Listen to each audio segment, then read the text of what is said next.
All right, we have divine line segments again. We have A, B, and C are collinear. What does it mean that they are collinear? They're on the same line. They're on the same line.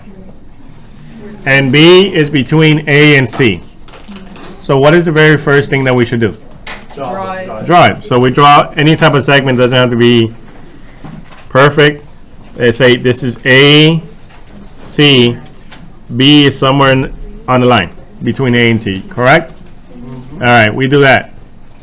Well, the next thing it tells us, what is coordinate A? 7, negative 1.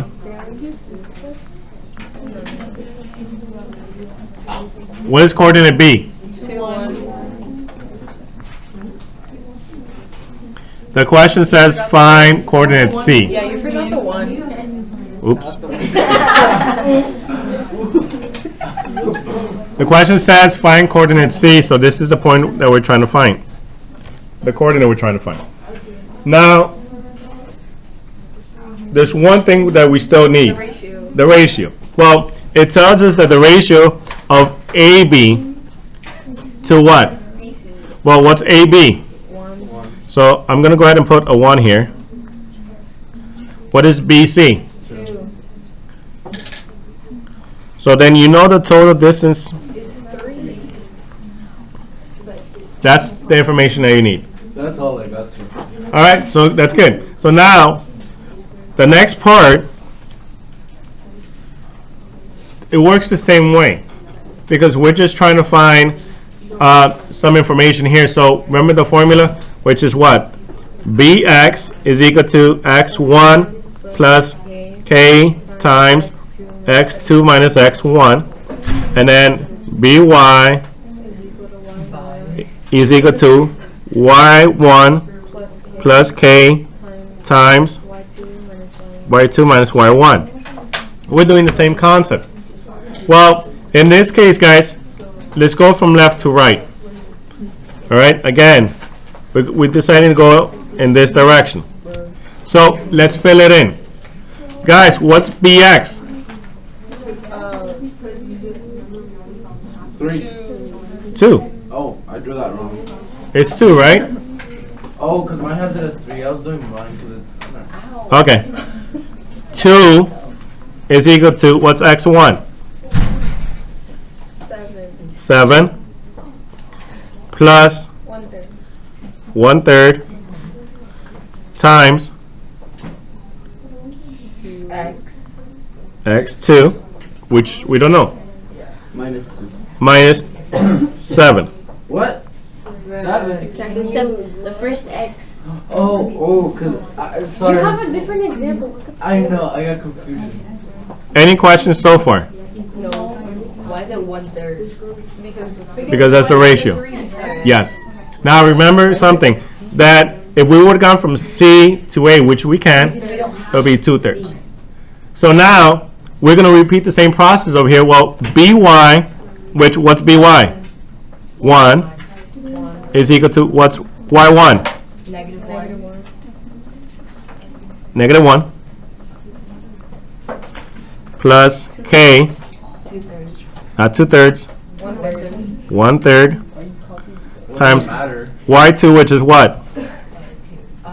Y2 minus -1, which is just Minus. plus 1. Just put plus 1. Makes no sense. Just put plus 1. So now we're going to actually work this out. So guys, remember this, we're actually solving for this variable, right? Okay. So we're solving for this variable, we just got to work backwards. Always tell my students this, try to get rid of the number or the value that is furthest away from the variable, which is what? 7. We got to get rid of this 7 first. So we'll subtract 7 on both sides. Here, this cancels out. This gives me what? -5. And the rest, I like to write everything down so I can know where I stand at. That's what we have so far. Well, again, you're always asking yourself, get rid of the number that is furthest away from the variable. What's the next number I should get rid of? But they're equally away. the 1/3. Because remember, think about order of operation. You do this first, right? Then that next. So you get rid. How do you get rid of the 1/3? You divide. 1/3. Multiply. Oh yeah. Multiply by 3. 3 over 1, which is the reciprocal, right? So you multiply by 3. What you do to one side, you must do to the other. This cancels out. So now what's 3 times -5? -15. -15 is equal to x squared minus 7. X sub 2. I'm sorry. Thank you. Minus 7. Quadratic. Finally, how do you get? What's the last number to get rid of? Add 7. Add 7 to both sides. Oh, wait. What is bx is equal to what? -8. -8. Wait, hold up. C. Don't you mean x too? I mean C. This would be C. Yeah. Thank you. C. Because we're looking for C. So this coordinate first is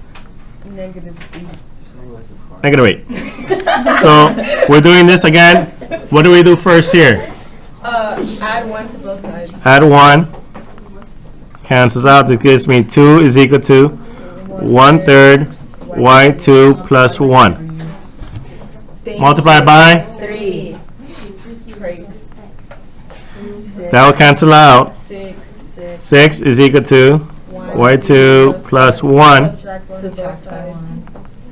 Y is equal to, C. 5 is equal to C. So this will be 5. So it'd be -8, 5. -8, comma 5. Mr. Christian, do you... Okay, wait, no, let the video end.